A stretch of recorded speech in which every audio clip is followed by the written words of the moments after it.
Principal వెంటనే ఈ చర్యపై రాష్ట్ర ప్రభుత్వం నిర్ణయం తీసుకొని వెంటనే యూజీ హాస్టల్ విడుదల చేయాలని అక్కడ విద్యార్థి నిజాం కాలేజ్ రాష్ట్రంలో ఉన్న పేరు పొందిన నిజాం కాలేజ్ విద్యార్థులు నేడు యూజీ విద్యార్థులు రోడ్ ఎక్కడం జరిగింది.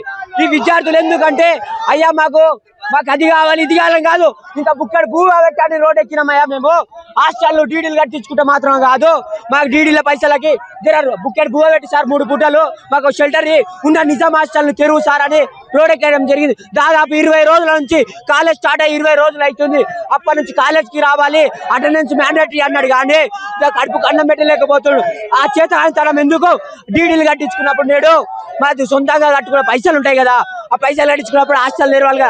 హాస్టల్ మా హక్కు మేము అడుగుతుంటే నేడు ప్రిన్సిపాల్ పిలిచి కేసులు పెడతాను బెదిరించడం జరుగుతుంది.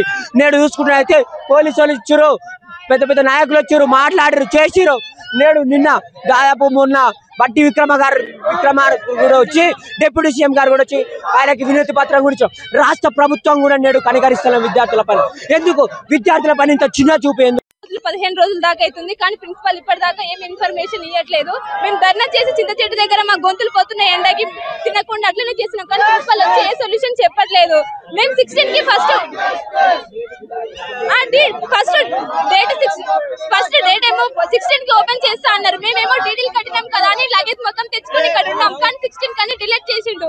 ఇప్పుడు మేమేమో ప్రైవేట్ హాస్టల్ ఉంటున్నాం. ప్రైవేట్ హాస్టల్లో ఫస్ట్ ఇయర్స్ వాళ్ళు ఉండడం వల్ల థర్డ్ ఇయర్స్ వాళ్ళని బయటికి వెళ్ళిపోమని చెప్తారు. మేము 2-3 డేస్ కంటే వాళ్ళు మేము మీకు ఇయ్యలేము హాస్టల్, ఫస్ట్ ఇయర్ వాళ్ళు 1 ఇయర్ ఉంటారు కదా అని మమ్మల్ని బయటకి ఎంటేస్తారు. ఇప్పుడు 16 కానీ ప్రైవేట్ హాస్టల్లో అట్లనే ఉన్నాం కానీ